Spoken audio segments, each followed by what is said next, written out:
नमस्कार, माझं नाव रविचंद्र नारायण गवाळे, कानोली 12 तहसील हिंगणा, जिल्हा नागपूर. मी इथलाच कास्तकार आहो. हा रोड हिंगणा ते कानोली 12 आहे. कानोली 12 शेलू वर्धा पोचतात. इकडं बुट्टीबोरीला जातात, केरदरला जातात. आणि हे इथं एक विश्वकर्मा महल देवाची एक मूर्ती म्हणजे मूर्ती इथं मंदिर होतं. ते मंदिराची माहिती अशी झालेली का आज 300 ते 350 वर्षापूर्वीची कहाणी आहे. एका शेतकऱ्यानं एक मयाल तोडून घरासाठी लाकूड 2 बैलावर झोपून त्यानं घिसत आणलं आणि इथं आल्यानंतर ते बैल इथं रुकले. त्या शेतकऱ्यानं दुसरे बैल बोलवले, त्याचे टोचन लावले. असे 4, 6, 8, 10, 12, 14, 16, 18, 20, 22, 24 बैलाचं टोचन लावलं इथं. तरी ते मूर्ती इथून हटलेली नाही. हे आमचे आजोबा सांगत होते, म्हणजे आजोबाले आमच्या, आणि त्यानं आम्हाला सांगितलेली कहाणी आहे. तेव्हा त्यानं एक केलं का, इथं हात जोडले. त्यानं मयालदेव म्हणून, मयालीचंच आहे, मयालदेव म्हणून शेंदूर लावून दिलं आणि ते मयालदेव म्हणून मानला गेला. त्याच्यानंतर रोड पाठीमागून, गव्हर्नमेंटचा रोड पाठीमागून होता, पण रोड त्यानं काही इथून जाऊ दिलेला नाही. कुणाच्या दुर्बीण पूर्ण मशीन लागलं नाही असे सांगत होते जुने माणसं. तिथून रोडची काही हे नाही दिली. आज इथं पूर्ण नुसतं झालं होतं मंदिर हे.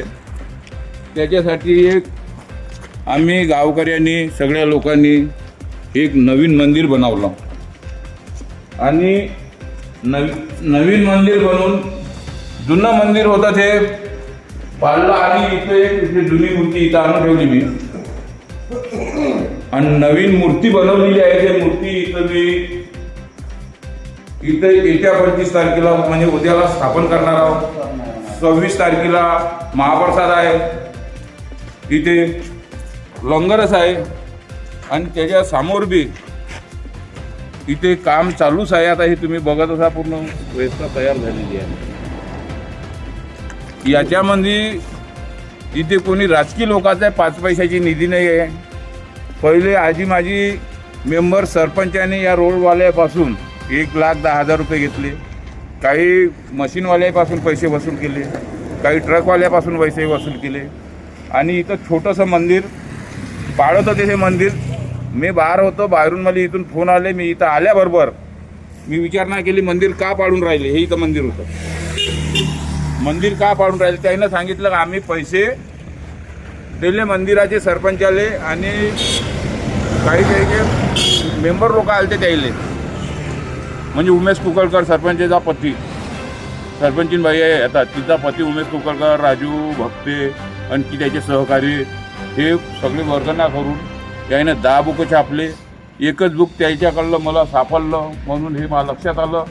लक्षात आल्यावर बी त्यानं मंदिर, मी म्हणलं काहून, तर त्याने इथं छोटंसं तयार केलं होतं. मी म्हणलं असं कसं होईल हे मंदिर, मी मंदिर हटवत नाही. ठेकेदाराला सांगितलं मंदिर इथून हटणार नाही.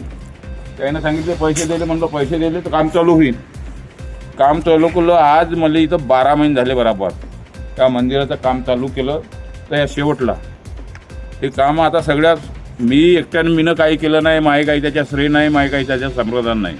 फक्त एक मला हे लागली होती का हे मंदिर आहे ना पैसा खाऊन सोडलं आणि हे करून घेणं आहे. हे या गावाचे देवता असल्यासारखे आहे. 5 देव इथे, मयालदेव, घोडदेव, देवजीबुवा, बैऱ्या मामा, माठोबा असे ह्या गावाचे रक्षक होते. आमच्या आजोबा सांगत होते, आजोबा पहिले सांगत होते, म्हणून त्याच्यात मी लक्ष दिलं आणि हे एवढं काम सगळ्या सहकार्याच्या यानं करून घेतलं. यासाठी जनतेला माझी ही विनंती आहे का उद्या दिंडी भजनं बी आहे, आणि महाप्रसाद